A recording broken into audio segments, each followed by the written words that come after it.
On this episode of Still Loading, it's like trying to find a bride in a brothel.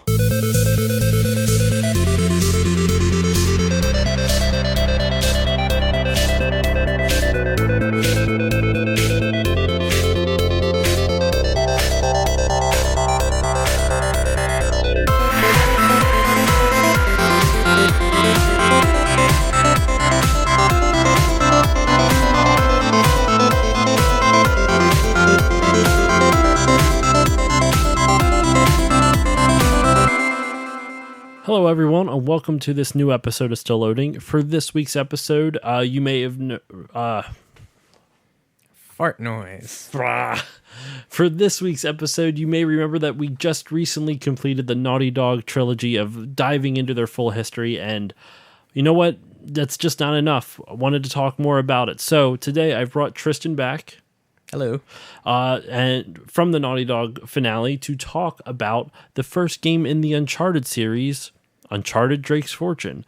So, yes, when did you first play it? I played it in, I think, 2009.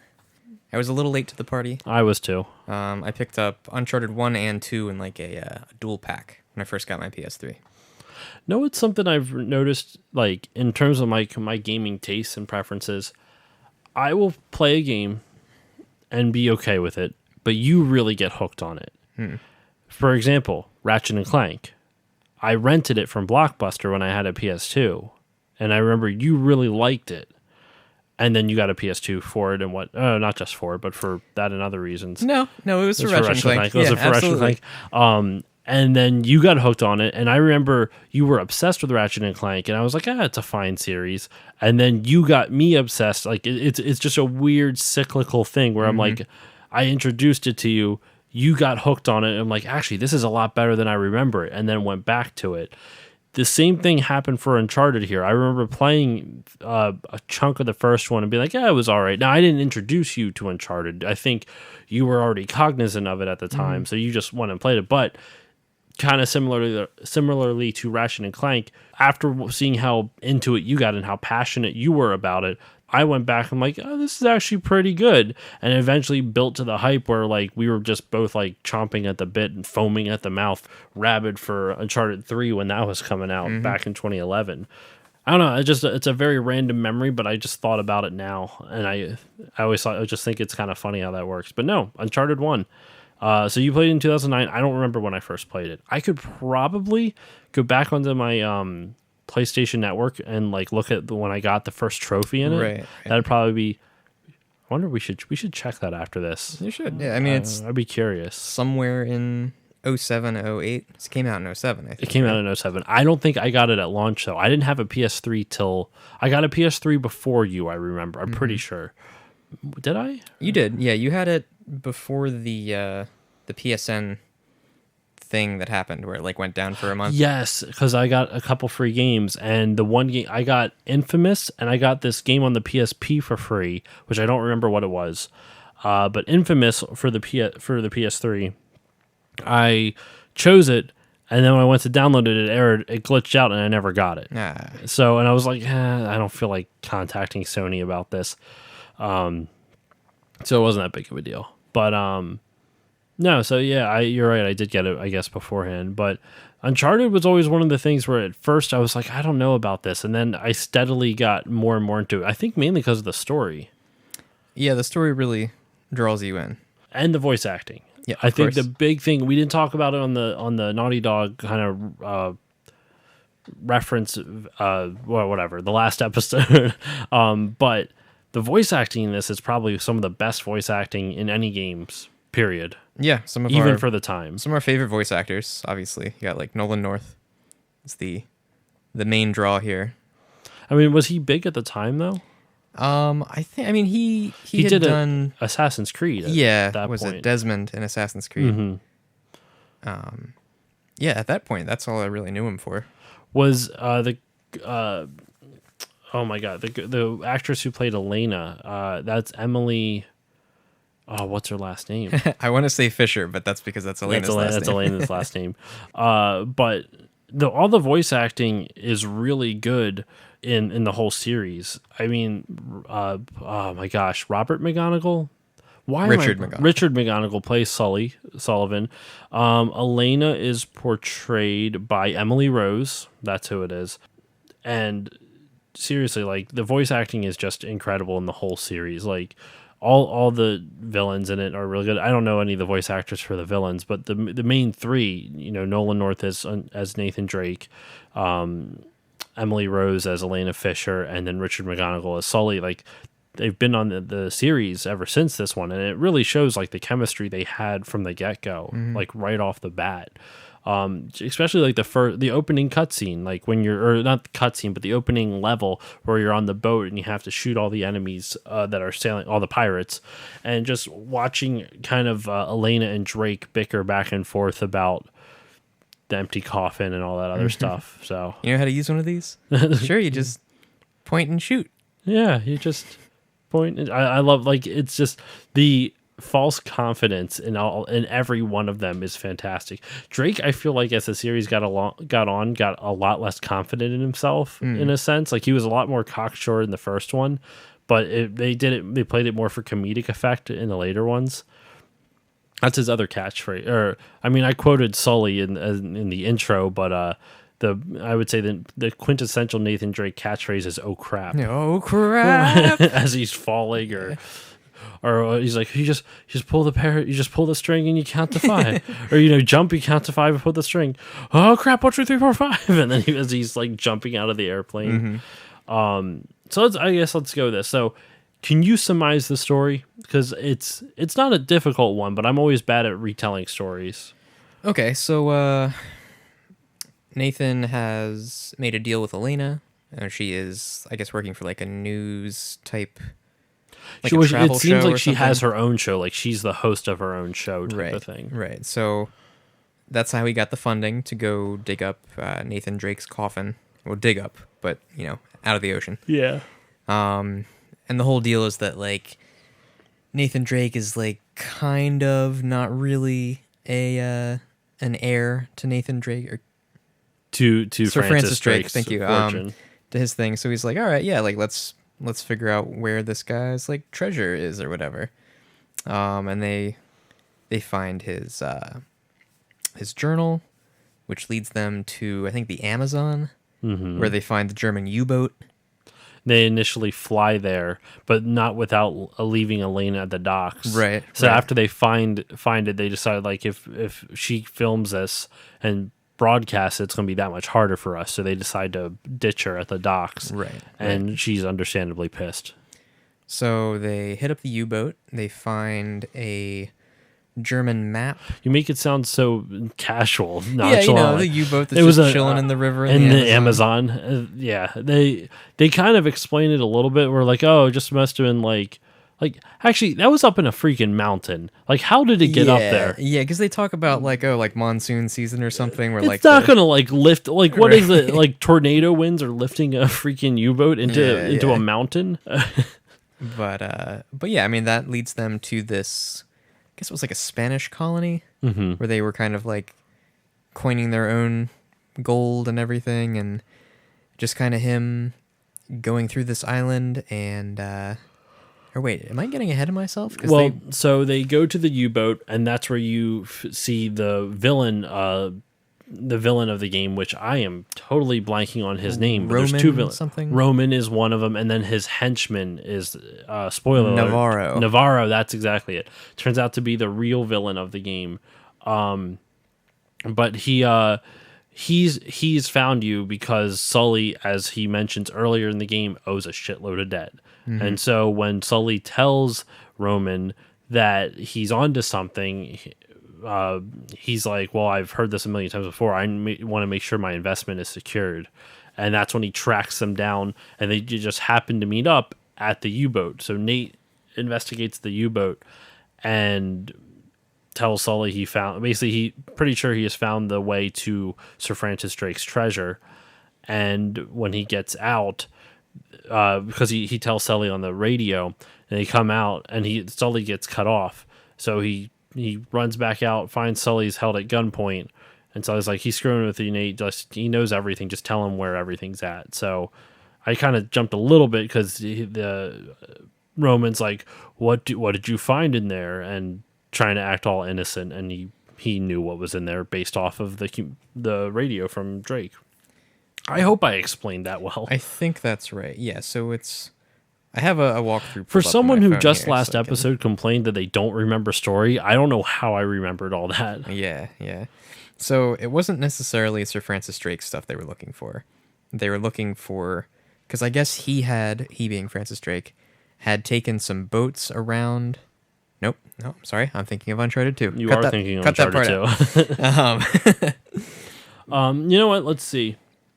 That's the whole plot. Let me see a synopsis of it. See something that's more concise than my rambling ass can deal with. So, Nathan Drake, a supposed descendant of the explorer Sir Francis Drake, seeks a lost treasure of El Dorado with the help of journalist Elena Fisher and mentor Victor Sullivan.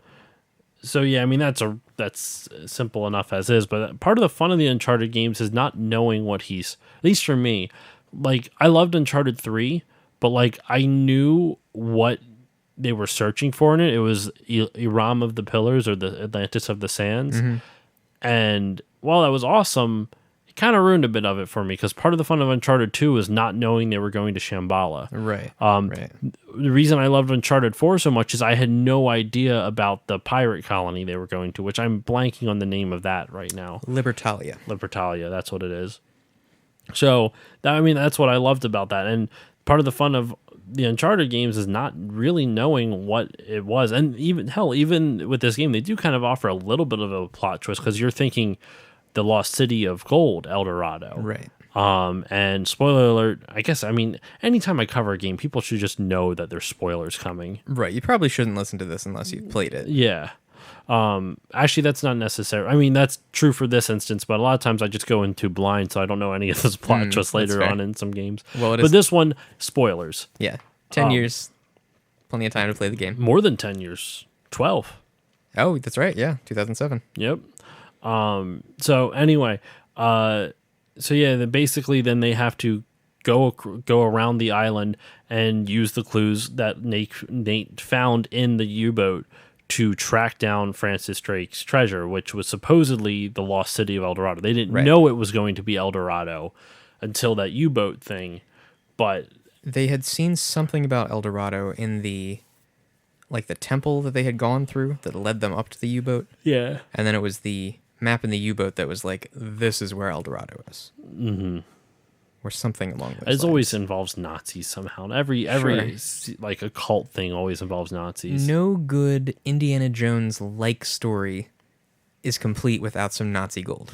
Either that or a Nazi-esque character. Even the new Tomb Raider games, a lot of the villains are pretty much Nazis. No,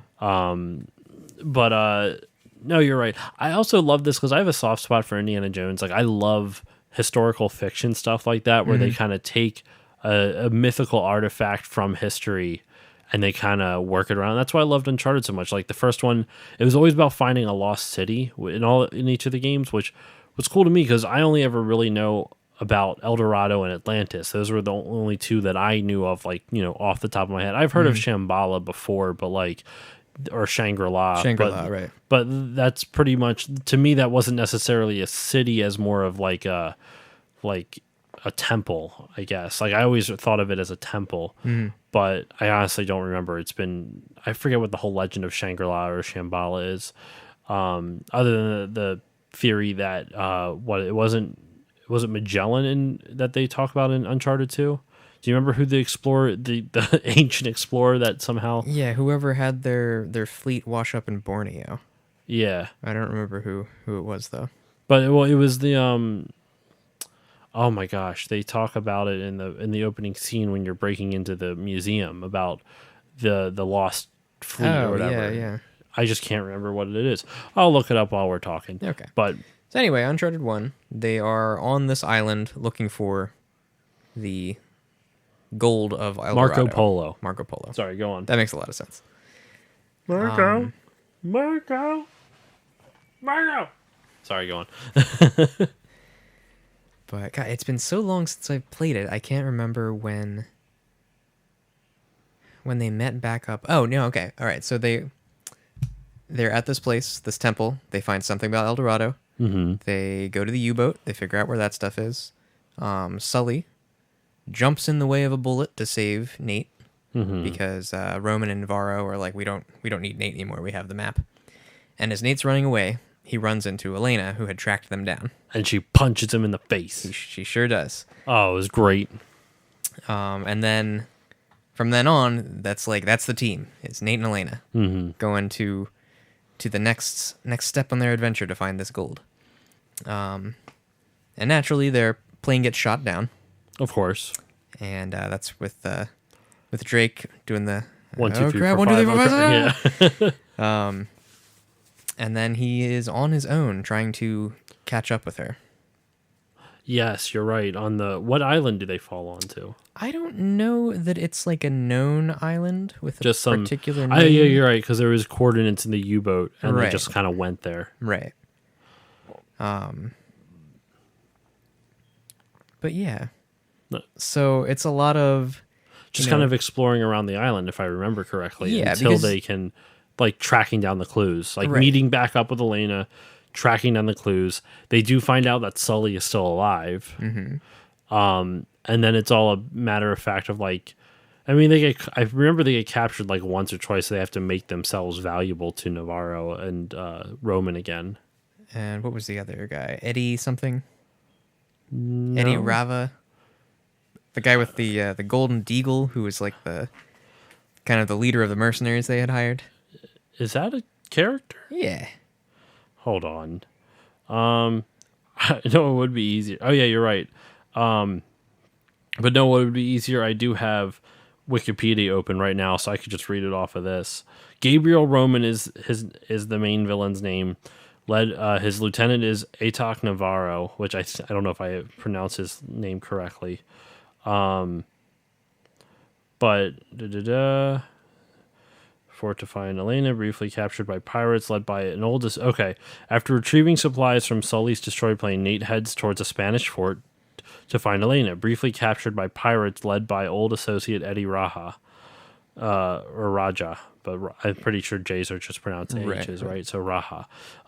Elena breaks Nate free. Wait a minute, I thought Elena was captured. Oh no, Nate is briefly captured, and then Elena sets him free. Right. She comes up with the Jeep and puts the chains around the bars on the wall and pulls out the whole wall. Nate discovers that the idol. Okay, so then this was kind of where the plot twist of the game is. So he finds out that the El Dorado isn't necessarily a city. It's an idol, an idol made of pure gold. And this is where it gets a little weird because some of the story is like it gets supernatural in a sense. Well, not yet. And that's one of the things that I really enjoyed about going in blind to this game. Is it because, like, for the first so it looks, I'm looking at a little wiki guide here just showing me what the chapter names are. And I think it's not until chapter 18 out of 22 chapters, called The Bunker, where you really understand the whole supernatural edge. Yeah. Because going into this, I was expecting kind of like, I mean, I guess there's new supernatural in Indiana Jones, but in the first movie, you have they open the Ark of the Covenant. Spoilers: they open the Ark of the Covenant, and the Holy Spirit or whatever comes out and melts a bunch of Nazis' faces off. Right. But I guess for some reason I was kind of expecting it to be really grounded and like just realistic. And for most of the game it was, where it's like, oh, he's a treasure hunter. There's like kind of these cool twists with this like ancient civilization or whatever. And it wasn't until that chapter where you're in I think was it a German bunker that was on the island? Yes. That you're getting like chased by these weird zombie things. And it was like, it was freaky. What the hell was that? And I'm just like, I was beside myself because I didn't know, like, is that a supernatural thing or is that like some just weird creature that like lives on this island or what? And I think that's probably my favorite part of the game.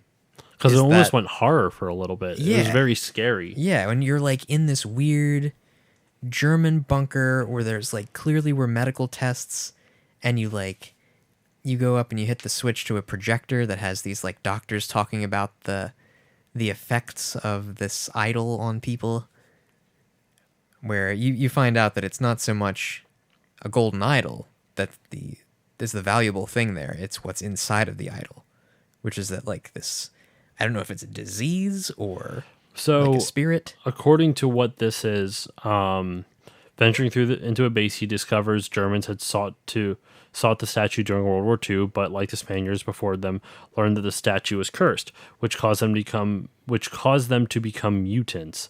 So Francis, knowing the statue's power, was actually trying to keep it on the island by destroying the ships and flooding the city before he too was killed by the mutants.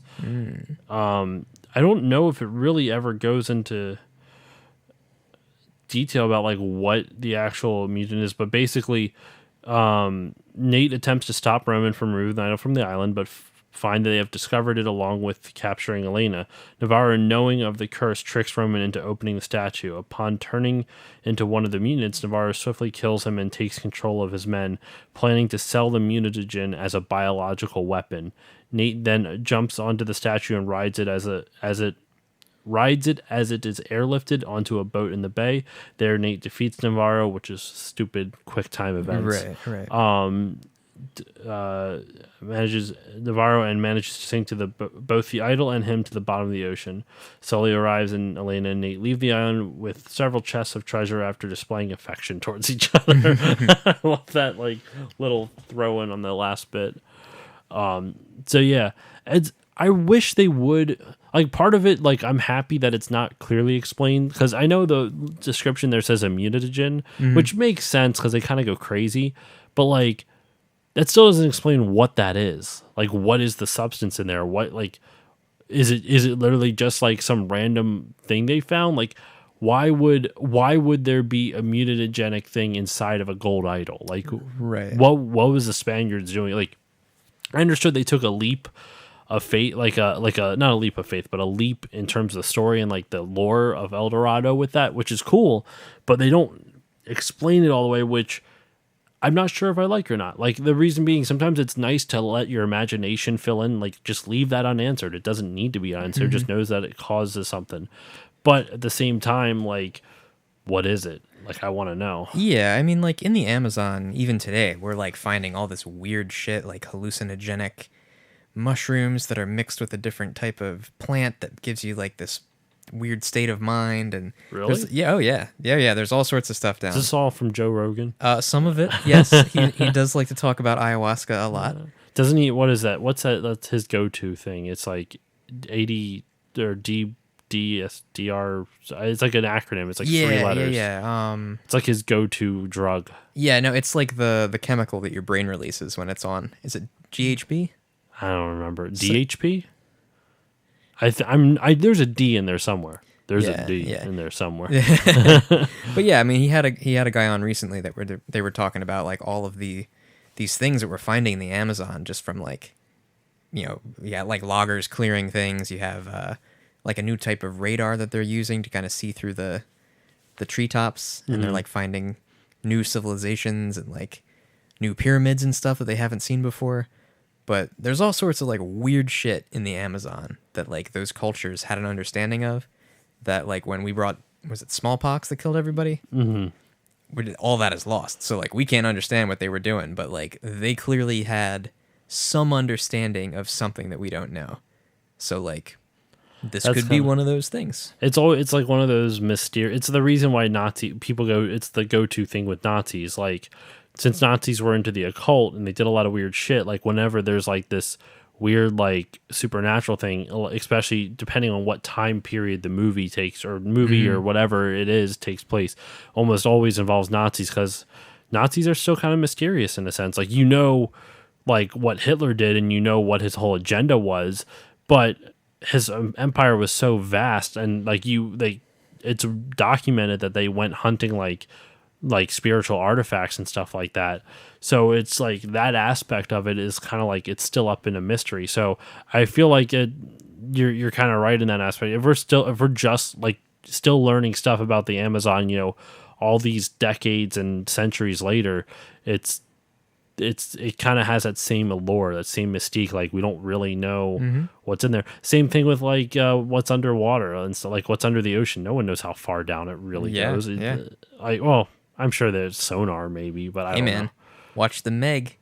'Cause it goes even lower than we thought. I need to see this movie. As stupid as it sounds, I need to see this movie. I like there's a drive-in movie theater near us. I can tell you the name afterwards. They're doing a bite night feature where they're doing a Jurassic Park and Jaws double feature. Nice. Right? Nice. I kind of want to go to that. I think that'd be really fun. But no, so that was pretty much the story of Uncharted 1. I mean, it's a really fun story. Like the way they tell it, like what I've noticed is that a story doesn't have to be complicated or convoluted to make sense or to be good, I should say. It's better if it makes sense, but it doesn't have to. One might say it shouldn't be convoluted. It shouldn't be doesn't make good convoluted. sense, yeah. But like simple stories that are told interestingly are a lot of times the best stories. Like I mean, look at Star Wars, for example. It's just the hero's journey. It's a very simple story, but because the world is so well realized, it makes it that much more interesting. Same kind of goes for this. Like you get sucked into Nate's world in a sense. Like you like the characters, you like the dialogue, and realistically, it's a story about a hero who has to like loses everything and has to overcome it within the span of an 8-hour game or something like that. With some supernatural elements involved. It's a really well done story. So I don't know. I like simple stories that like are told in a unique way. Because when you get more convoluted, then it seems contrived and whatnot, or like It's just like kind of weird for the sake of being weird. Exactly. Right. And that doesn't mean that it doesn't exist. Like, say what you will about how Game of Thrones ended. That was a complex story. Like that spent like that was years in the making, and up until a certain point, it was really well done. It was very, very well done. So you can tell a good convoluted, like complex and convoluted story, but that's a lot more difficult to do. Yeah, so I like the story. I don't know where I was going with that whole rant, but I really like the story of this game. What's your favorite aspect of the game? I have like the story is one of my high points, but it's not my favorite aspect. Like, what's one of yours? I think one of my favorite things about it is that it's all encapsulated, for the most part, on this one island. Like, you have a couple spots in the beginning as you're, like, kind of getting there. But then after, like, the first 3 chapters, you're there. And that's where you are for the rest of the game. So as much as I love Uncharted 2 and 3 and 4, there's a lot of running around at those, like, again, kind of like Indiana Jones style. Like, here's a point on the map, and here's the little airplane that's flying over to the next point of the map. There's, like, none of that in this game. It's just, like, you're there. And even as you're starting on one side of the island and working your way all the way over, you can look out at the horizon and you can see the other side of the island. And it's like, that's that tower that I had to like fight around to get to. So it's like super cool to see those landmarks from like 6 hours ago. And you're just like, I remember that. Look how far I've come. It's funny because like a lot of game design up until somewhat recently never really did stuff like that. Like, Jack and Daxter did to an extent. Sometimes you can see off in the distance, you might see some stuff like that. But a game that does that or a developer that does that type of like level design a lot is From Software. I can't stand their games because they're tough. Like, I'm not saying they're bad. I don't like being bad at games. You're saying you were bad. I'm saying I'm awful. But like what's interesting is that if you look at their level designs from a macro perspective, like up top, like they all loop back on each other. So you stay in this general area and it's almost like they're all weaved together. Like you could have like 50 different levels, but they're all on top of each other, but it doesn't feel like they're on top of each other type of thing. I've heard nothing but praise for that in like Bloodborne specifically. I own Bloodborne. I tried getting into Bloodborne. I'm really bad at Bloodborne, but so I haven't really played it much more than that.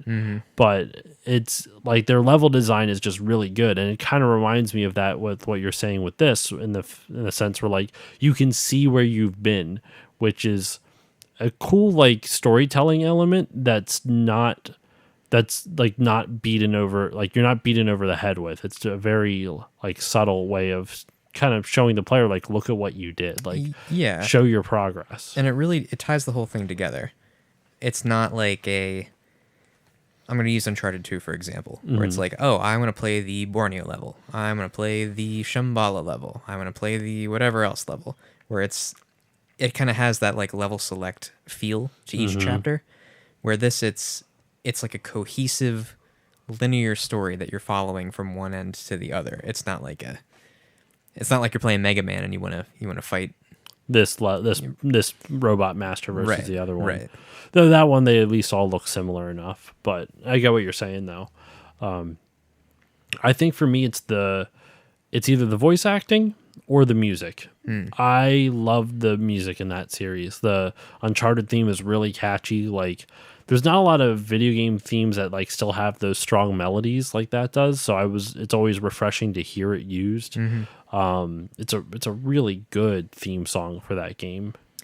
It's now that you mention it, yeah, because it's, everybody thinks the Halo theme. Which is a great theme. It is, absolutely.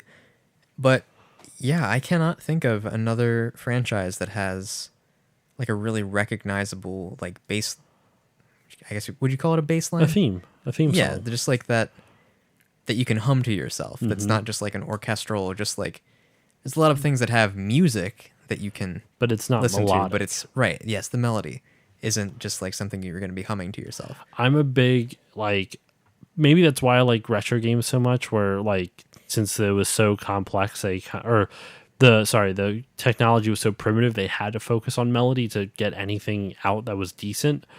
And when you go to modern games, it's like, technically the music's not worse. It's just not as memorable as it used to be because they don't have to focus on melody. They can focus on experience. That's why games are a lot more atmospheric now. Even take out the graphics. A lot of it is like just how the music works. Like, perfect example, I remember the first time I noticed like dynamic music in Journey. Depending on what part of the level you are, the music changes and it flows very seamlessly into each other. They it's really interesting how it works. Like, as I remember the one level where you're like sand surfing down a dune, the whole level is like that. The music generally crescendos over and over and over, like, until it gets to like this big momentous moment. But if you stay in the same spot, it'll just repeat that one section over and over and over again. But as you progress, then it finally flows and changes into different things. It's really interesting how it works. BioShock Infinite kind of did that to a lesser extent too. Every time you get into a fight, the music picks up, and then the way they end it is that they have like a really distinct, like almost like close off. You either hear like a bum from the drums, or like the strings do like and then it cuts off. So it's dynamic in the sense that it plays every time you're getting into a fight, but even in that spot, it still felt like more natural than just like go to Final Fantasy where you have your overworld theme, then all of a sudden like to go into the battle, and then and then it goes into it feels very segmented, which it's not bad, it's just not dynamic, and there's nothing wrong with that. Right, It's and you don't have that. Oh my God, why do I forget this word all the time? When Melody? you're really into something, you are immersed. Immersion. Yes, you go. thank you. Yeah, with Final Fantasy games, it's like it's got great music that you like listening to, but it's not immersive. You're not in that world. There's also something to be said, like certain games, like I have a theory. This is completely like it's weird how this is like being brought up, but I have a theory. So you know how like there's the stigma that like gaming on the PC is better than everywhere else. Like, even take out the technical aspects. Like It is, but continue. But no, here's my theory as to why people think that. I'm not saying they're wrong. I actually don't care. I prefer console because I like that more. But I think PC is more immersive than console for this reason only. You're closer to the screen. Peripherally, you're getting more of the game, so you feel closer. That generally PC players have their headphones on, so they have a more immersive sound system. It feels up close. They feel it almost like you're cutting yourself off from the rest of the world even more, because now the world, even on your computer monitor, is like engulfing more. You see more of it peripherally than you would on a console because you're sitting away from the TV. You're also having your headphones on, so it just cuts you off from the outside world, and you're just focused on the game. I think I wouldn't have enjoyed Call of Duty 4 Modern Warfare as much as I did if it wasn't for me. The first time I played it was on a PC, because that's all I could see. All I could see was the screen. Like my peripheral vision, I tunnel visioned it. It's a lot harder to do on a console when you're standing 6-7 feet away from it, and you can see everything that's happening in the room around it. There's a lot more room for distraction. Not saying one's better or worse. I personally prefer console now, just because it's like I like having a controller more than a PC, and I don't like how it's harder and harder to get physical copies on PC. But that's more of a minor complaint because I have over 200 games in my Steam library. It's not like I have choices. Yeah. PC's not a great place for collectors anymore, but it's also not a great place for ease of use. In a sense, it's a lot better than it used to be by like a long shot, but like the fact that like my computer now is like 8 years old, I like even games that used to run on it, they'll still run on it, but computers I notice slow down a lot sooner than consoles do because there's more moving parts. So you have to constantly be upgrading, which is fine, but after a while, if you upgrade too much, then games you bought back in the 90s are no longer used. You need to get an emulator to emulate that old system in order to do it, versus a console, unless you sell it, you can just pop it back in and play. So not saying that makes PC worse. Like I still agree with most PC players that its FPSs are better on the PC. No ifs, ands, or buts. You just have more control. Yeah. Simple enough. You have more control. So I don't know how this divulged into a PC versus console thing, but I mean, we can do a whole other episode on that. That would be a whole topic. But do you agree with my theory there though, that it like PC is more immersive because you're closer to it? Definitely. Yeah. I mean, you might have like a cat jump up on your desk or something, but you're not going to have like. But you would have that playing a console too. Yeah, you're not going to have like people walking in your way. Exactly. And absolutely, like your field of view is typically cranked up a lot higher. Like on console, might be like 75 degrees to like kind of account for how far away you are from the screen. But if you're right up on your monitor, you're going to want to have the field of view at like 90 or maybe 100, because that's like that's your natural field of view. Yeah. And there's a big difference between designing. Like I remember when I was in my game design classes in college, my professor really emphasized that there's a big difference between designing for the 1 foot experience versus the 5 foot experience. 1 foot being PC, 5 foot being console, so on and so forth. But it's an interesting idea. It's an interesting like theory. I don't know. I think it makes sense. I think it makes sense for why PC gamers are that much more passionate, because they are that much more immersed than console gamers. It's easier to get immersed. It's easier to get lost in the world. With that said, I think consoles have an edge up on PC in terms of ease of access, even though, because they're PCs now. Essentially, consoles are just PCs like dumbed down with a custom UI and operating system, but it's still like you don't have to like fixing something on a console, you ship it away. Fixing something on a PC, who do you ship it to? Type of thing. Unless you bought it pre-made from like Alienware or something. But even then, I'm sure their repair stuff is crazy expensive. Don't do that. Just build your own PC. If 9 out of 10 PC gamers build their own PCs anyway, I would argue. Yeah. But yeah, I mean, console definitely has that ease of use where you don't need to worry about it. Like you buy a game, you put it in there, you're pretty much guaranteed that it's going to work. Exactly. PCs, maybe you got to like download a driver or something, and if you're not familiar with it, then it might be too much of a pain in the ass to bother with. I would agree with that. I mean, hell, even though I've been building my own PC for like 10 years now, I still have to ask you, and we have a mutual friend, Jordan, who's never been on the podcast, which he should. But like, I still have to ask you guys tons of questions about it, even though I've been doing it for like 8 or 9 years. So it's like, even for someone who's a little bit more experienced, like my wife, I have to I have to fix stuff for her all the time on like computer based things. And generally it's as simple as like 9 times out of 10, they just have to turn it off and on again. But unless you know computers well enough, as stupid as that sounds, unless you know computers even in the slightest, you don't know what the problem is. Like you can like someone who knows computers can look at something simple and be like, okay, it's just that. But someone who doesn't know computers, it's just foreign to them. They have no idea. We got off on a tangent there. That's not. So anyway, Uncharted 1 is very immersive. It is. It is a very immersive game, and it's probably one of the best platform. Would you still say Uncharted is a platforming series, or would you say it's a shooter with platforming elements? I mean, I think technically they call it an action game because it has shooting and like jumping around and shit. But, Yeah. yeah, I would say it's more of a shooter than a platformer because like as much platforming as there is, it's more just kind of like jump at the edge of the platform and you're gonna be fine. Yeah. There's not so like there's not a lot of technical skill involved with the traversal. It's more like Mario is a platform because the whole thing relies on you doing well in that 3D or 2D space depending on which Mario game you're playing. Ratchet and Clank, even to an extent, like it's I would say Ratchet and Clank is more of a platformer than Uncharted is, only for the sense that like it's not necessarily that like you have a lot of complicated platforming things to do, but you have a lot more shooting in that. But there is actual platforming in that versus guided cliff jumping. Yeah, I mean it's like, would you consider like a Legend of Zelda Wind Waker? Would you consider that a platformer?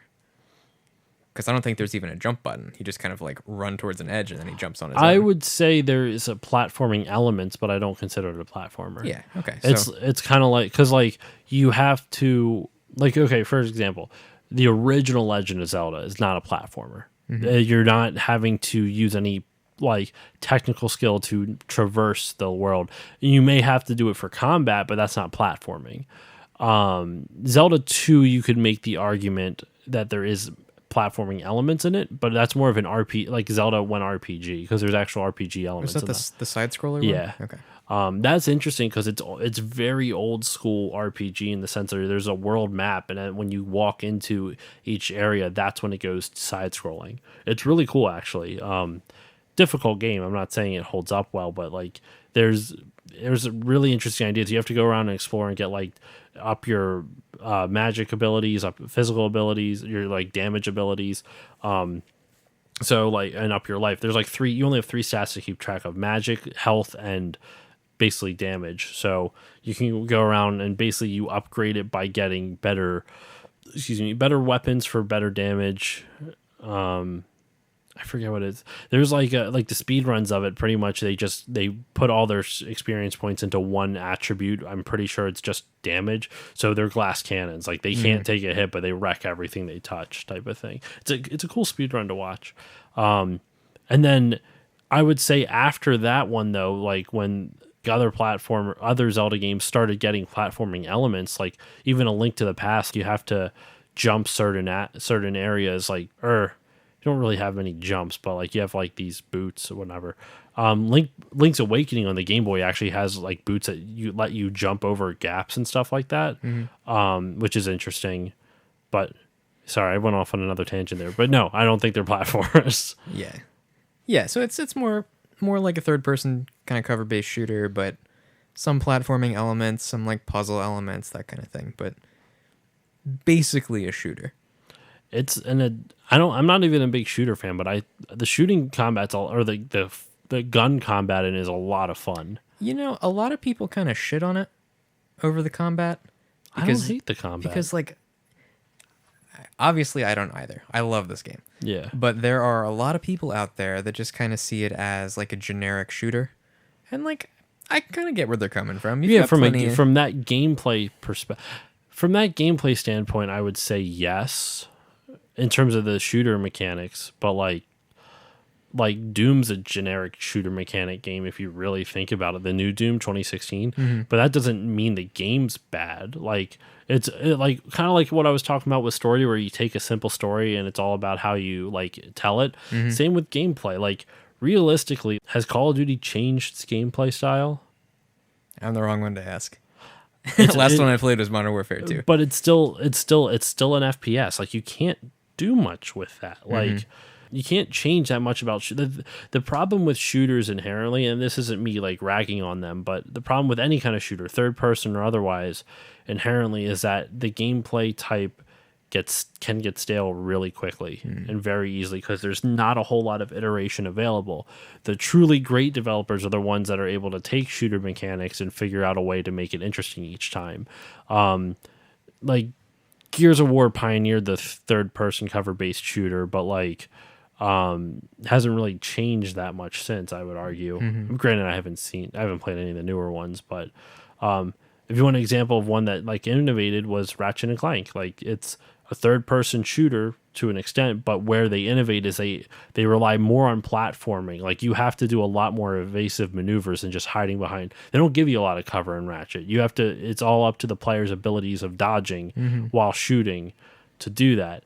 And then on top of that, they also modify it by giving you different weapons, and the weapons change how you have to behave with the gun. So, like the Sheepinator, for example, you have to, like, that one is like, you have to be careful about when you're using it. Like, do you want to use it against this big enemy and dodge all the other small ones at the time versus just a regular gun that shoots like a regular shooter with just a normal gun with bullets? You just shoot until they're dead. Like, there's no strategy involved necessarily. You don't bide your time with one weapon to switch to another. You don't switch weapons depending on the situation. You may shoot a grenade and you may choose a machine gun over a pistol.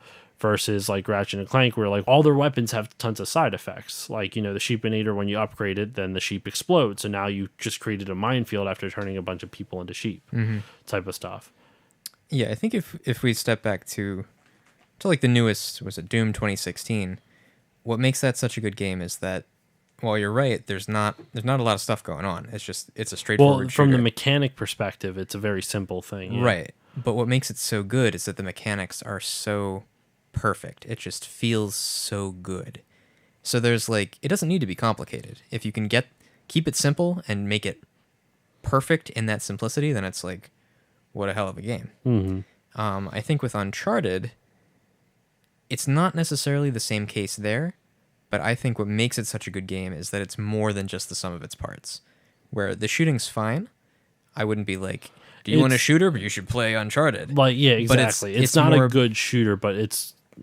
Sorry, continue. It's the experience. It's not just the shooting, but you got the atmosphere, you have the characters, the adventure, the puzzles, everything kind of congeals into one like really good game. So while people talk shit on the shooting, it's like, you shouldn't be judging it just by the shooting. It's so much more than that. I would agree with that. Now, like, if Doom, all Doom has is the shooting, pretty much. Yeah, I mean, there's layers there that you can really dig into, but I would say their level design in Doom, in the new Doom game, is like we were talking about before, like Bloodborne and whatnot. I think the level design in the Doom remake in new Doom game from 2016 is phenomenal. Like, some of the best design levels I've ever played. Yeah, and there is like a story kind of underneath if you kind of go out of your way to like read all the documents and stuff, but for the average person, like, you're not going to read those. I didn't read all. So, but I mean, really, the gameplay's so good, you don't even need to. I agree with what you're saying though about Uncharted. I like that saying. I like your description that it's more than the sum of its parts. Like, the shooting by itself, platforming by itself, I will say voice acting by itself still is like some of the best voice acting, period. The storyline by itself, it's not but it's also not like, oh my god. Yeah, it's not revolutionary. It's just good. But yeah, it's good. It's good. It's a solid story. I would say the one thing that it really blows out of the water is its voice acting. Nolan North, man. Like, and for those who don't know about this, Tristan turned me on to this, was Nolan North and Troy Baker, who are phenomenal voice actors for those who don't know, have a YouTube channel called Retro Replay, right? Yep, you got it. And where they just play video games, a lot of retro games. Well, they're doing a series right now because Nolan North, the voice of Nathan Drake himself, has never played an Uncharted game.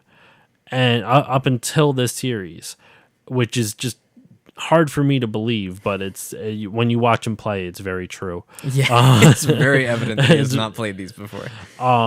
So they are playing through all of the Uncharted games episode by episode. And the episodes are like 30 minutes long. Like it's a full like TV length episode. Just about. Like they've definitely committed to the first game. I don't know that they've talked about the rest of them, but I really hope that they continue on and do all 4 or Lost Legacy even.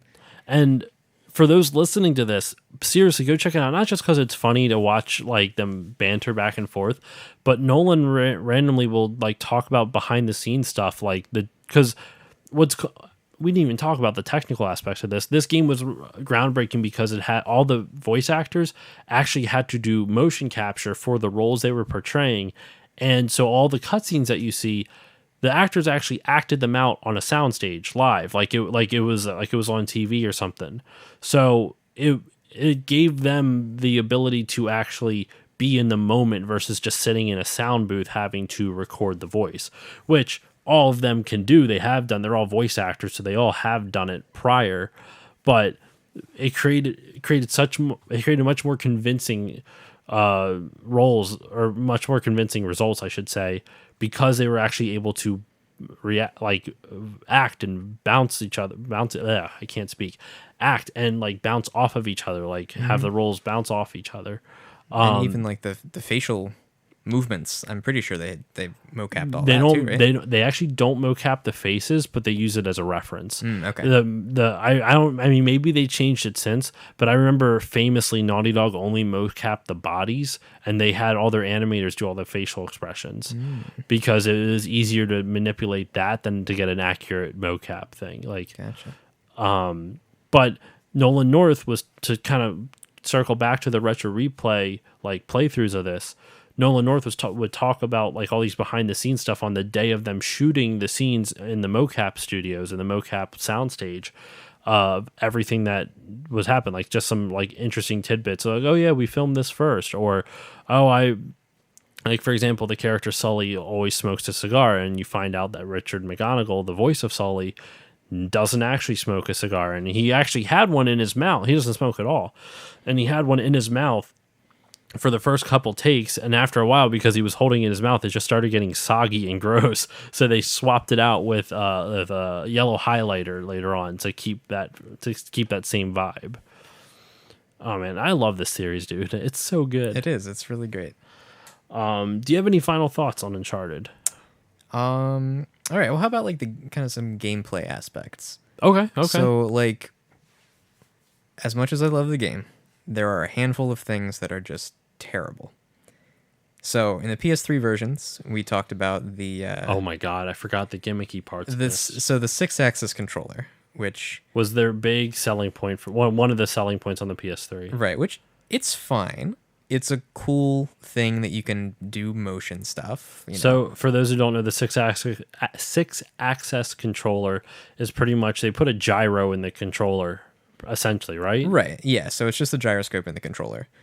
And there are points where they are, I mean, it's a Sony first party studio, so they need to put some of that in there to kind of justify having that extra expenditure in the controller.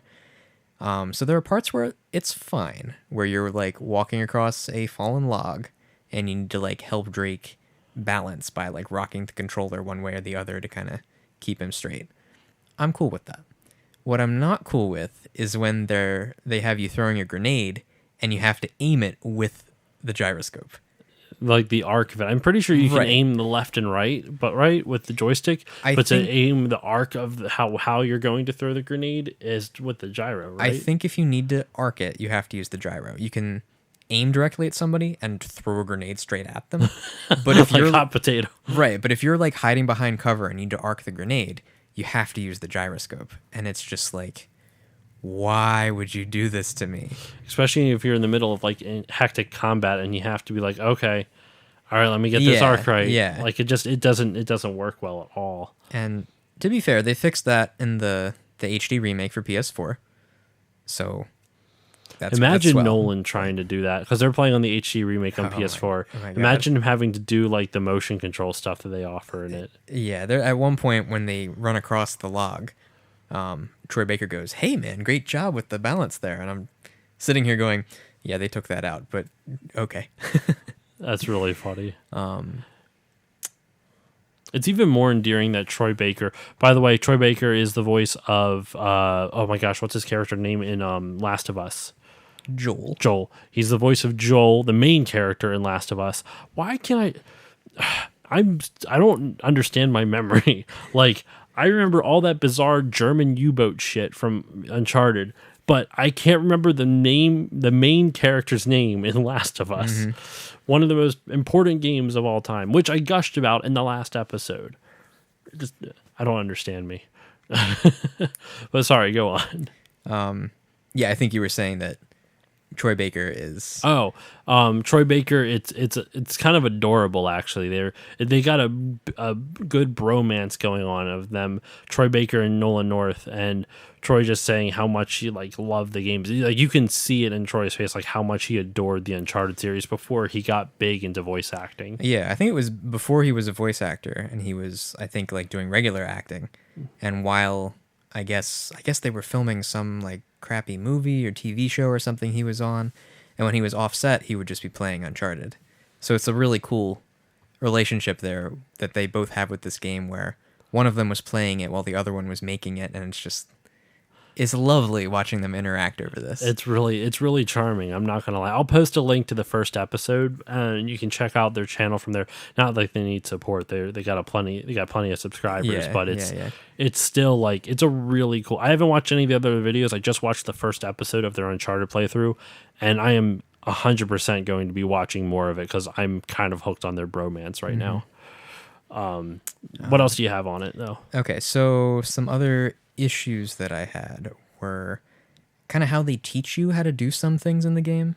Mm-hmm. So we had talked about this when we were watching this the first episode of the Troy Baker and Nolan North playthrough, where you have to shoot a explosive barrel that will knock down a statue that you can then use as a bridge to get to the next area. All conveniently placed. Right. So in theory, that is a great way to teach your player, hey, if you see a barrel, shoot it, and that might open a new way for you to get by. Mm-hmm. And when watching that playthrough, Nolan gets it right away, and he's like, okay, cool, I understand how that works. For me, when I first played it, I was totally confused at that spot, and I think I was just shooting randomly when it exploded, and then knocked down the bridge, and I was like, okay, cool, great, I'll go to the next area. And then for a normal person, several chapters later, when you're on a waterfall and you have to shoot a barrel to trigger a series of events that allows you to continue. Well, you're kind of on a platform adjacent to the waterfall, right? Right. But there's nowhere for you to go unless you shoot this barrel, and then that'll create a path for you. Having not absorbed that teaching moment from earlier in the game, I had no idea what to do there. I mean, I would say that's not necessarily a fault of the developer. It's on me, I know. The only fault I would say is that I would agree to an extent only because that barrel that you're talking about in the first instance to knock the statue over, it's very hard to see. Mm-hmm. It's not well lit. I mean, it's lit, you can clearly see it, but it doesn't stand out is what I'm trying to say. Other things stand out all the time, but that one did not stand out, so it was kind of hard to know that's what you had to do, unless, video game logic dictates red barrel equals explosive to me, but they also made it so it's more like a wooden barrel with red chip paint on the side, so it's not like this bright cartoony barrel. But still, that's my only complaint with that. The rest of it's kind of on you. Yeah. But that might actually even be a credit to how they've come from Uncharted 1 to 2 to 3, where everything is much easier to figure out where you're supposed to go. Mm-hmm. So Uncharted 1, you'll see little chunks of a wall missing, or a little bit of a brick sticking out that you can climb up on. But it's not really in your face as to hey, you need to climb this. And then by Uncharted 2 and 3, all of those bricks might be red or yellow, or there'll be some cloth hanging from it that's there's usually fluttering. a white almost like a white line of snow. It's not actual snow, but it looks like just a white line on top of every ledge you can grab onto or hold on to. Right. So I guess that's the way in the later games that they kind of accounted for the people like me that are just kind of randomly happening upon things, where it's more so, this is where you should be going. I mean, level design has come a long way for that. Like Nolan was even saying in that video, like they focused a lot on lighting in that first game, not only because it looks pretty, but also because like lighting guides illuminates where players are supposed to go. Just to have a little bit of a bad pun there. Well, like you generally, when you're playing a game and you're not sure where to go, generally you can see what area is more well lit. I probably have to go that way. Right. And that's not something that you always do consciously either. Sometimes a lot of times it's just subconscious. You just see it because since it's well lit and it's brighter than the rest of the level, your eye naturally goes to it. So you're drawn to that area just because, like, it's psychology. It's strange. You're messing with your mind. It's a weird idea if you really think about it, though. Like, game developers are like conditioning people's brains in a lot of weird ways. Yeah. You know what I'm saying? Like, it's just very uncomfortable sometimes for me. I mean, in the wrong hands, you could do some messed up shit with that. I'm just saying. I mean, thinking, because I just recently replayed Uncharted 4. And there are times where I'm consciously like, where am I supposed to go? There's a light shining that way, so like I should probably go that way. Yeah. And it's like, that's what I look for now. If I get lost, I'm like, where's there a light? Over there? Okay, cool. Yeah, that's absolutely where I'm supposed to be. That's probably the way to go. There's oh my god, yeah. So I mean, this isn't me getting into I actually don't think video games equal violence or anything like that, but there is something a little concerning here. My uncle. He teaches at a gun range, right? Every now and then he's an instructor. Well, I shouldn't say instructor, but there's this thing at a gun club near where we live where they have this thing called Youth Field Day, where they allow kids to come in and you go fishing. There's archery. There is trapping. They talk to you about trapping and stuff like that, which is a little, I don't really like that, but it's a hunting club. So it kind of like you go with where it's at. But they also allow the kids to shoot guns, but it's all supervised. It's not like they just give a kid a pistol and here you are, kid. Here you go, kid, have fun. They have like old muskets, which is really cool, but that's like highly supervised because the black powder can be like explode in your face. So you're buckled down with like eyewear and all this other stuff. But you get they have a 22 rifle. And then they have a shotgun as well. My uncle is one of the instructors for the 22 rifle range. And there's a kid he had that had never shot a gun in his life.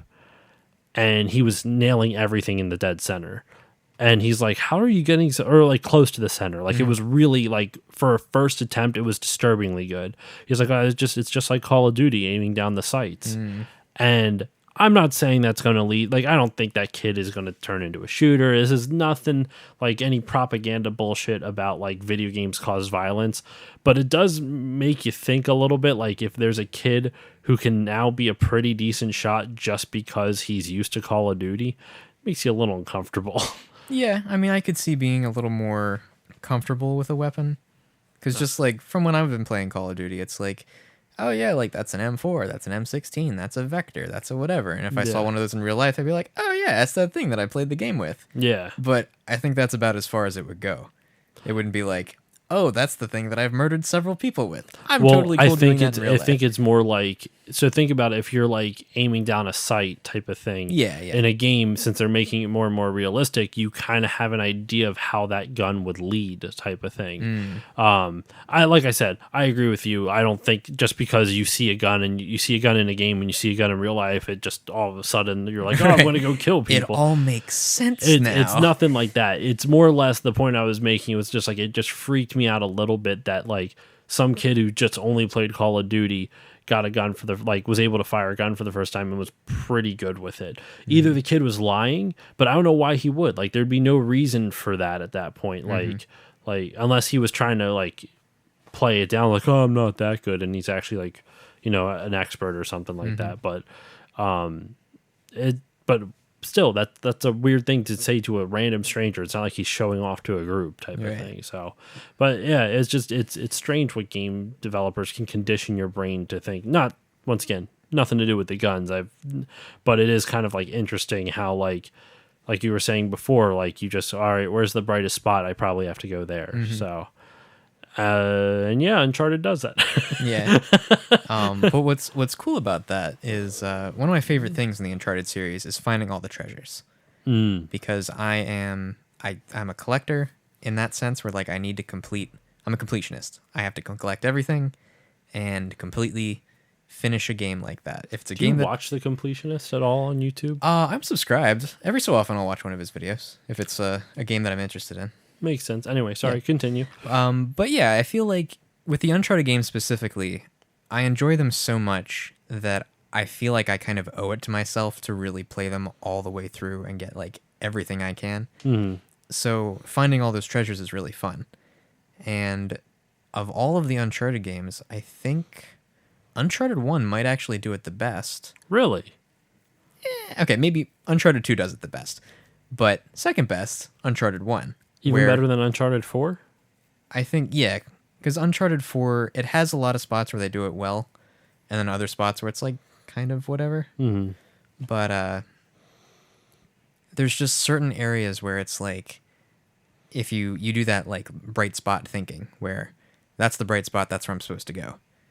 But when I see that, I'll pause a little bit and be like, wait a minute, if that's where I'm supposed to go, where am I not supposed to go?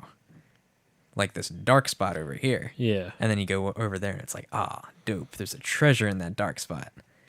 And I don't know, I find that like really rewarding. Rewarding, yeah.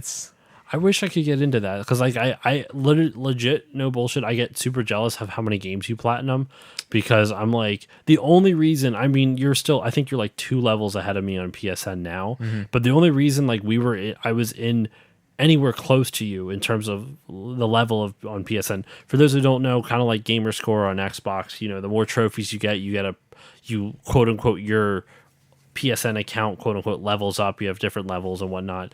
So the more trophies you get, the more points you get, and the more if it's a gold trophy, it's worth more points. If it's a platinum trophy, it's worth the most points. Obviously, for whatever they're like, you don't actually know how many points you need to level up. I don't think you just see a percentage bar. Right. It's pretty nebulous. But I'm sure you could look it up if you really wanted to somehow. But I don't really care enough. Yeah. If you see a percentage bar, that's good enough. But the only reason I was able to keep up with you at all when we were like going back and forth for like levels back on when we were playing PS3 a lot is because since I collect games, I try like 6 different games and I get the first 3 trophies in all of them, and then I'm like, all right, this is boring, and then I move on. Yeah. But you have a lot less trophies than me, I think. Maybe not now, but at the time you had less trophies than I did. But the ones you did have were all golds and platinums and silvers versus mine were like, I think I had like double the amount of bronzes as you. Yeah, you probably have like 4 times as many bronzes as me. But you have so many, like, I think I have like 8 platinums. You have, I think, what, 13, 14? Oh, man, I'm up in the 20s now. Oh, geez. Like 26, maybe I'm in 28, the 13s maybe? then. Yeah, I'm nowhere near that. I think if I'm lucky, I'm half that. If I'm lucky, I'm half of what you have in platinums. Yeah. Nowhere near that. Uncharted's not a tough one to platinum, though, is it? Yeah, I mean, playing through and crushing is kind of a pain in the ass, but as long as you do that, then it's not so bad. Well, that and there's that hanging grenade man or whatever. Oh, grenade yeah. hangman. That one's difficult. Which then you have to use the 6-axis my controller. God. Oh yeah, what a pain in the butt. I've never been able to get that one. There's a couple that I don't have. Like, I remember when we would play, though, I would always get the headshot achievements before you, though. I was always really good at getting those right off the bat, which is kind of scary. To be fair, I mostly play PC, so I'm not as good at the controls as Josh is typically. But I just played a lot of 3D platformers when I was a kid. That's literally it. I played Donkey Kong 64 a lot. I played Rayman 2 on the N64 a little bit. I remember liking that a lot. I love 3D platformers. Mario 64, man, one of the best 3D platformers ever. It's so fun. I know. Not a big fan, but before you go tonight, I want you to try Mario Galaxy. Okay. Just to see if you like it. Just to see if you kind of like the platforming and like the atmosphere of it. I love it, but I get it wouldn't be for everyone. Anyway, anything else on Uncharted? Okay, so what did we cover? We covered voice acting. We covered voice acting. We've covered story. We covered the music a little bit, but I'm not well versed enough in music to speak like intelligently about it. Other than I like it. Vehicle sections. Which vehicle sections? So at one point I think Elena's driving a Jeep, and you're shooting out the back. Yes, That's totally cool. Totally normal thing. But what kills me is the jet ski section. Fuck that section. Now, so bad. So hard. One thing that I really think is cool about that section is that the harder you push your accelerate button, the faster you go. Mm-hmm. Which the PS3 controllers used analog buttons. So if you push harder, it like has it'll go that much faster. Right, it has that like understanding of like how hard you're pushing it. PS4, it's all digital buttons now, so it's either on or off. There's no like different levels of that. Yeah. Which is really cool, and I really respect Sony for doing that with the PS3, even though it made the controller more expensive. Because really, like, how many games actually do that? Yeah. This is the only one that I can think of. I didn't maybe really like think Gran that Turismo analog or would something. make it that much more expensive. I never would have thought that. I guess to track it all, like to see how the gradual process. Anyway, go on. But it's not even something they tell you in the game. It's just like, you know, if you're like white knuckling as you're going up the rapids and you're pushing as hard as you can, it's like, this is actually going faster. I just thought that was really cool. But other than that one aspect of it, it's like, and you only get a grenade launcher. Yeah. I think at one point you have a pistol. Yeah. And then when Elena's on your back, she has the grenade launcher and she's like shooting for you. And that's, yeah, it's like all in all, it's not that bad, but it's like, did we need to break up the shooting and the platforming and stuff to have you on like a really like terribly controlled jet ski going up rapids? Probably not. It's like, yeah, maybe we just don't have that. I mean, or just change it so it either fix the controls or you change the segment. Like, I think it is smart to break it up because, like, that, once again, like I said, shooting can get really boring, and especially with their limited platforming where it's kind of more linear versus it's more linear and quick time based versus skill based, if that makes sense. Doesn't mean it's bad, it's just different. But I think it's smarter to break it up with segments like that, like they did with Elena's Jeep segment, like they did with the jet ski segment. Even though the jet ski segment's awful, the controls are just awful. The enemies are outrageously difficult in that one too. Like, it's so easy to get killed in that, at least from what I remember. Play through it on Crushing. But yeah, it reminds me of the water hazard level in Half-Life 2. Where it's like, love Half-Life 2. Super cool, you're running around the city and there's headcrab zombies and shit. And then you're on a wind boat or an airboat going through sewers, and it's like, okay, I guess that's a thing, but why does everything control so terribly? And I just played this like 2 weeks ago, and it's like... Does it still hold up? Yeah, the game holds up, but that level's still kind of a pain. Yeah. But I always like going back to seeing what game, like specific games, and remembering sections that you kind of blotted out of your memory. Like the Uncharted thing, I never really forgot about the jet ski thing, but like I'll forget about that stupid like explosive barrel next to the statue like all the time. Actually, speaking of dumb puzzles, in Uncharted 1, the braziers that you light, and then it, ignites all the little like not candelabras, but like the little like torch, yeah, the little like hanging candles. hanging candles. And it's just stupid because you have all this wreckage and you're supposed to shoot the hanging candle thing to have a tiny little ember fly out of it just to land on it and suddenly ignite everything else. Like, right. I mean, the game's not realistic, but that was super unrealistic even for that game. Yeah. And I remember like going through it and I'm just like, after 10 minutes, then they finally said, shoot the brazier or shoot the hanging candle thing. I'm like, I did that already. But what I did was I tried to do what Nolan did in that playthrough. He's tried to shoot the chains. I'm like, yeah, I just got to drop it down. Why isn't it doing anything? and you had to shoot the thing itself to make it shake and hop an ember over one tiny ember that you literally can't even see after the first second because it's bright and then it fades out.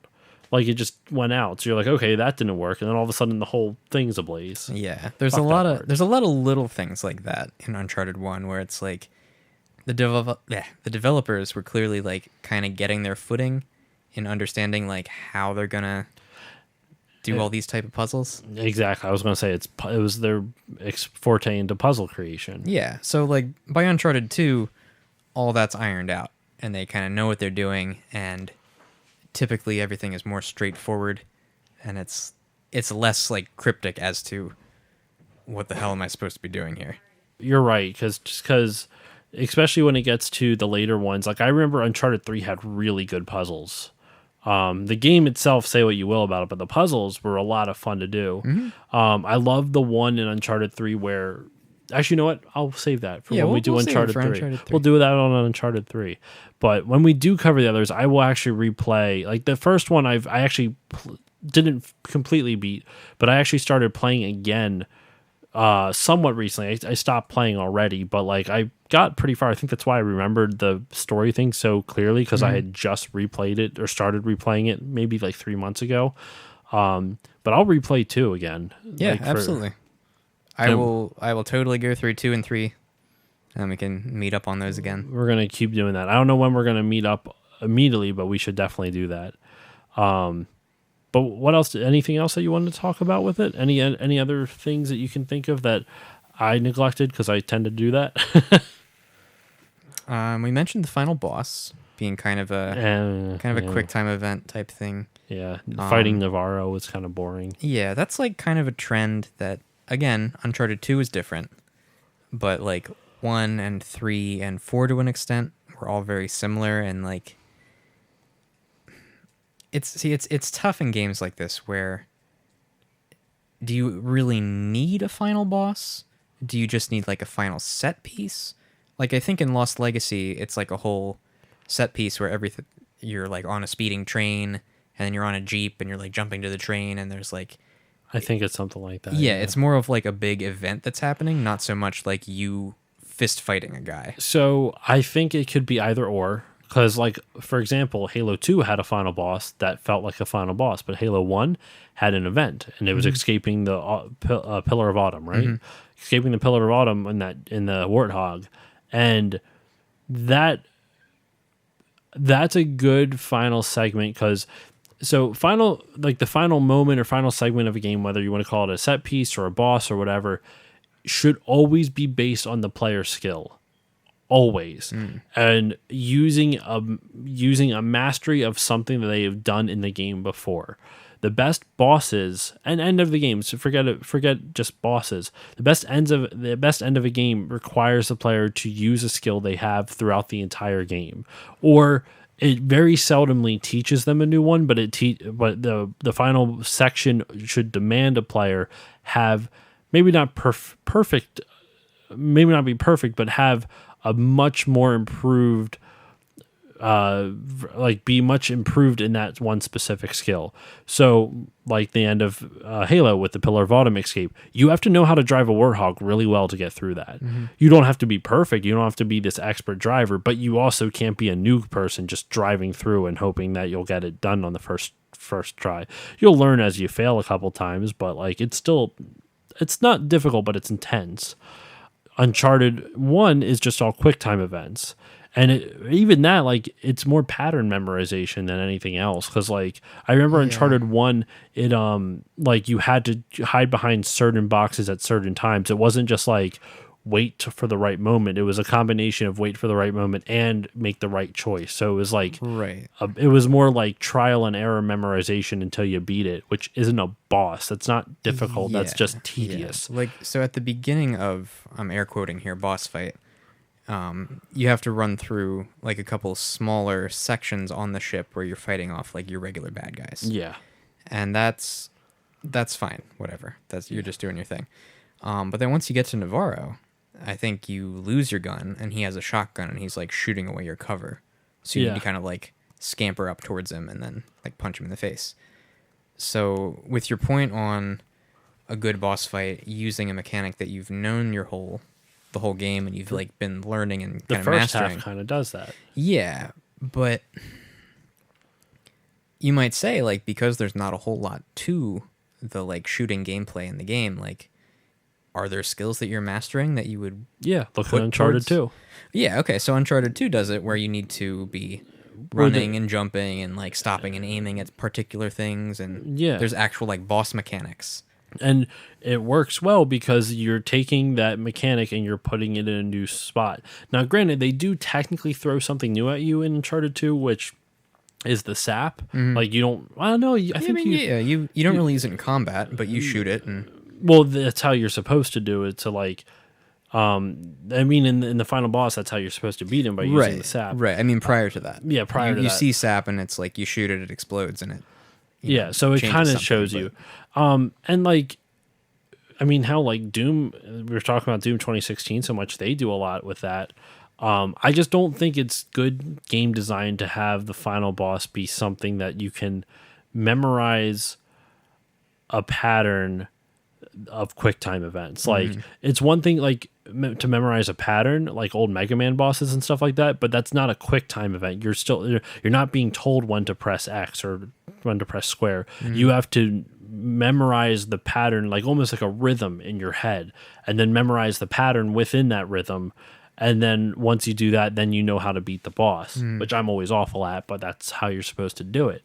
When you have quick time events, they tell you what the pattern is, and that's it. Like, there's no challenge to that. It's almost like, you ever see Ego Raptor's sequelitis on Ocarina of Time? It's almost like his complaint of that, where it's like, is the challenge, like some of the things of the game, they just have you randomly running, and since Link jumps automatically, you're just jumping over gaps. It's not a puzzle. It's not a challenge. You're just holding the forward button. Yeah, with like the combat, it's like you have to wait for like the For lizard an men to opening. attack you first before you can attack them. Exactly. There's so much waiting. And I like Ocarina more than he does, but he makes some valid points with that. And kind of similarly with the QuickTime event of Uncharted 1, where it's just kind of, you have to press X or square or triangle, I forget what the buttons are, at the right time to go through it. It just kind of, it's a little underwhelming. And I'm not saying they have to do exactly what Uncharted 2 did, but like, you could iterate on something like that. Like Uncharted 2, to make it interesting, they brought elements of the story back in order for you to beat the boss, which is a really good idea. It's a really it's good game design, because you're using story to advance the gameplay and vice versa. So it's really good game design. So that's the kind of bosses that I like to see. I like to see those kinds of things where they test you, because otherwise it's just not fun. It's boring. There's a really good example of like a really bad boss that I can't remember now. Okay. Well, I mean, if we're talking like good bosses, Yeah. I would say like in God of War, The new one? newest one, yeah. Fighting like the Queen of the Valkyries, Valkyrie Queen, where it's like you need to know. It's a lot like a Bloodborne boss, where like you need to understand her patterns and her tells of like, if she is pulling her wing up to the right, you need to guard this way or like dodge out of the way. Or That was a tough final boss, I remember. Yeah, I mean that's even like an optional boss after you've beaten. Oh yeah, the final yeah. guy, who I won't say his name if you guys haven't played that yet, but there's so much. It's got like memorization as well as your reaction time, as well as your understanding of the combat systems, all kind of combined into there, and then you have like whatever skills that you have kind of taken a liking to throughout the game, and kind of applying all of that to a boss fight is so much more interesting than just being like, hit X, hit triangle, hit square, good job, you win. And like, you can make simple gameplay interesting if you take the time to figure out the ending. Like, for example, Uncharted 3, we had a big issue with how that ended. Or actually, no, let's stick to 1. We'll talk about Uncharted 3 when we get to Uncharted 3. But with Uncharted 1, with Navarro, like, instead of having a quick time event, have it be where you have to, like, because I think that happened on like a boat, right? That happened on a boat. So what you could probably do is have this would be kind of fun because you already kind of do stuff like stuff in the game like this. You're on a boat, so you ideally would probably have a mast or something there, right? So use that to swing on. And so what you would do is that you would have to chase him around and maybe dodge his shot, like dodge specific shots by jumping onto the mast and swinging around at the right time. Still have the destructible cover, so you only have so many chances to do it unless you're really good at dodging and like, you know, like getting lucky and stuff like that. But yeah, it kind of sounds like a Crash Bandicoot boss where it's like with you remember fighting Dingo Dial? I barely remember any of the bosses in Crash. Okay, it's been a while. He's got like these shards of ice that are kind of protecting him, and he'll shoot at you and kind of knock them away, and then eventually you'll have a path that you can run up there and hit him. And then it's like a lot of kind of making him destroy the stuff around him so that you can actually get to him. And that's a good idea, and that they could have done that with something along those lines, where even if it's just something where you're running around against this guy and it's just a firefight, like you're just hiding behind cover shooting at each other. I mean, he's going to take more than 1 or 2 hits, obviously, but you could have done something like that, just making an all-out brawl type of thing. Or if you like kind of what Uncharted 4 did, where like it is kind of quick time event-y, but you actually have to know. Like I think Uncharted 4 did a decent job with its ending, because to get to those quick time events, you have to dodge the enemy's attacks at the right time. They don't give you clues on when to dodge. You have to dodge and parry and attack and whatnot all on your own based off the pattern of the boss. And then once you get that, that's when you can beat him. And then you get into a quick time event, because sometimes, you know, you're like ramming triangle to like hold off his attack when he's like pushing it on you or something like that. But excuse me. But no, I don't know. There's a lot of things they could have done. I mean, just off the top of my head, like I said, have a fight with Navarro on the boat and maybe use the objects around it other than just waiting, doing quick time events. If you're going to have destructible crates anyway for you to hide behind, make that a big thing. Maybe have him push the crates to him as a distraction. He has to fire his gun to destroy the crate. In the meantime, you've come up and then you start punching him type of thing. There could have been a bunch of things that they could have done. You know, hindsight 2020, I'm not saying I could have. I definitely couldn't have made a game like this. I still think it's a phenomenal game, but it's just, it always sucks when a game is so good and then the finale and the ending's just kind of, Yeah. And like, I mean, to be fair, this is after, between the two of us, we've probably beaten this game like 7, 8 times, something Probably. ridiculous. And it's and one of those playing things, other games and 12 years of like gaming experience since this release. right? So then looking back, like the first time through it was like, wow, what a cool game. That was great. And then after beating it so many times, looking back at it after playing all these other games that have done it so much better, even from the same developers that they've clearly grown, you look back at that and go, yeah, I mean, that part wasn't so great. I think what makes, like, I can forgive it, at least on Uncharted 1. It's hard for me to forgive the ending of Uncharted 3, just because they made progress between the first and second one. They had a quick time event as the boss in the first one. They had a real boss as the boss for the second one. And the third one, I don't even call it much of a quick time. It's more of a quick time. At least with Uncharted 1, you just had a quick time events and pattern memorization. Uncharted 3, there is no pattern memorization. It's just quick time events. That's it. And it's a very unsatisfying end for the villain. Like, she's a really good villain in Uncharted 3 too. And she's not even the one you fight. No, you're right. She isn't.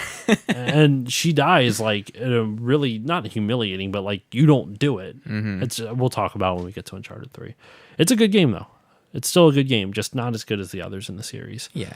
By the way, just prefacing all of this, we love this series. We're taking an objective lens at it, like noticing the things that, while we love it, there's still some flaws to be pointed out with it. Yeah, it's like you're hardest on the things that you love, right? So exactly. These are the things we're not talking about are what's so great about it. I mean, we touched on all that stuff. We touched about a lot. Like, just we talked about how much we love the game, like the combat of it. We talked about how much we love the story. We talked about how much we love even the platforming. Actually, we didn't talk too much about how much we love the platforming, but platforming is great. It's simple. Yeah. It's fun for me because it gives you that very real sense of like almost like would vertigo be the right term? Like you just get vertigo.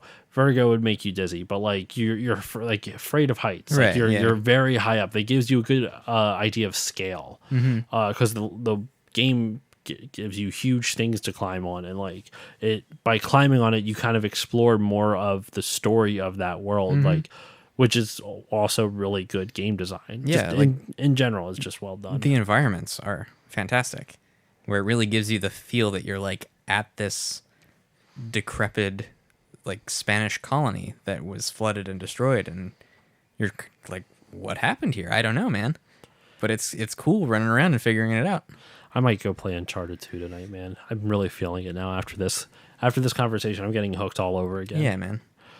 But all right, do you have any other things to wrap this up?